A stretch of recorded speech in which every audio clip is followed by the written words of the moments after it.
Halo teman-teman, perkenalkan nama saya Rida Ramadhani dari kelas manajemen A. Nah, kali ini saya akan menjelaskan tentang konsep biaya, yaitu klasifikasi biaya. Dalam akuntansi biaya, klasifikasi biaya adalah pengelompokan biaya berdasarkan kriteria tertentu. Nah, yang bertujuan untuk mempermudah pengelolaan dan pengendalian perusahaan.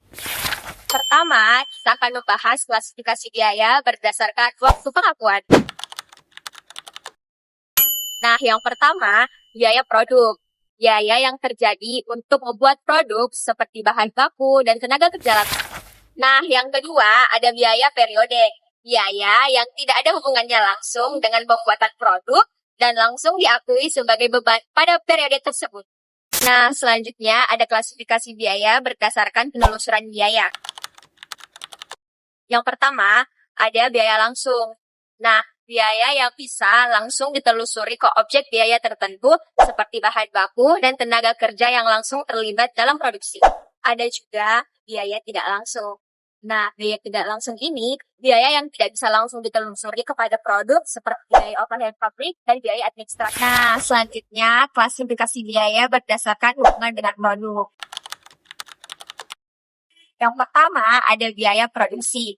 Biaya yang digunakan dalam proses produksi termasuk bahan baku, tenaga kerja langsung, dan biaya overhead pabrik. Yang kedua, biaya non-produksi. Biaya yang tidak berhubungan langsung dengan proses produksi, seperti biaya penjualan dan administrasi. Keempat, ada klasifikasi biaya berdasarkan bahan baku dan tenaga kerja. Yang pertama itu ada bahan baku langsung. Bahan baku yang langsung digunakan dalam proses produksi seperti kayu untuk mebel, atau kain untuk pakaian. Selain bahan baku langsung, ada juga bahan baku tidak langsung. Nah, bahan yang digunakan dalam produksi namun tidak langsung terlihat di produk akhir seperti paku atau lem dalam pembuatan mebel. Klasifikasi kelima yaitu klasifikasi biaya berdasarkan tenaga kerja. Nah, yang pertama tenaga kerja langsung. Gaji atau upah yang diberikan kepada pekerja yang langsung terlibat dalam proses produksi, seperti tukang jahit atau koki. Ada juga tenaga kerja tidak langsung. Gaji atau upah untuk pekerja yang tidak terlibat langsung dalam proses produksi, seperti satpam atau mandor. Yang keenam, ada biaya overhead pabrik, yang meliputi semua biaya selain bahan baku langsung dan tenaga kerja langsung, seperti biaya penyusutan mesin. Nah, selanjutnya klasifikasi ke-7. Yang pertama, ada biaya utama.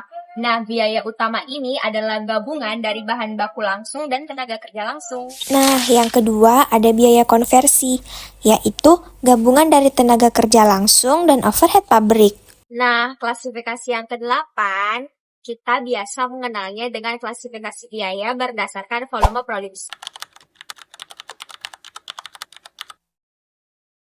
Yang pertama itu ada biaya variabel. Biaya yang berubah sesuai dengan volume produksi seperti biaya bahan baku atau biaya lembur. Lalu ada juga biaya tetap. Biaya yang tetap sama meski volume produksinya berubah seperti gaji tetap atau biaya penyusutan mesin. Nah, ada juga biaya semi variabel.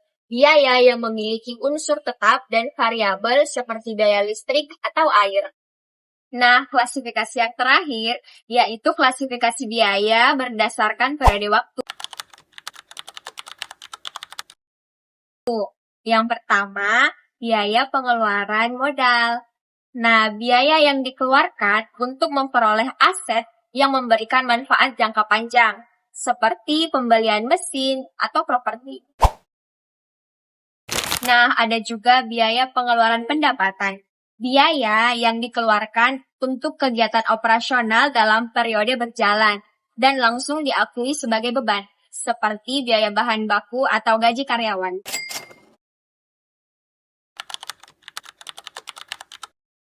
Memahami klasifikasi biaya ini sangat penting bagi perusahaan untuk mengelola pengeluaran dan membuat keputusan yang lebih tepat dalam perencanaan keuangan. Dengan mengelompokkan biaya berdasarkan kriterianya, perusahaan dapat mengontrol biaya secara lebih efektif, meningkatkan efisiensi operasional, dan memastikan bahwa pengeluaran tidak melebihi pendapatan.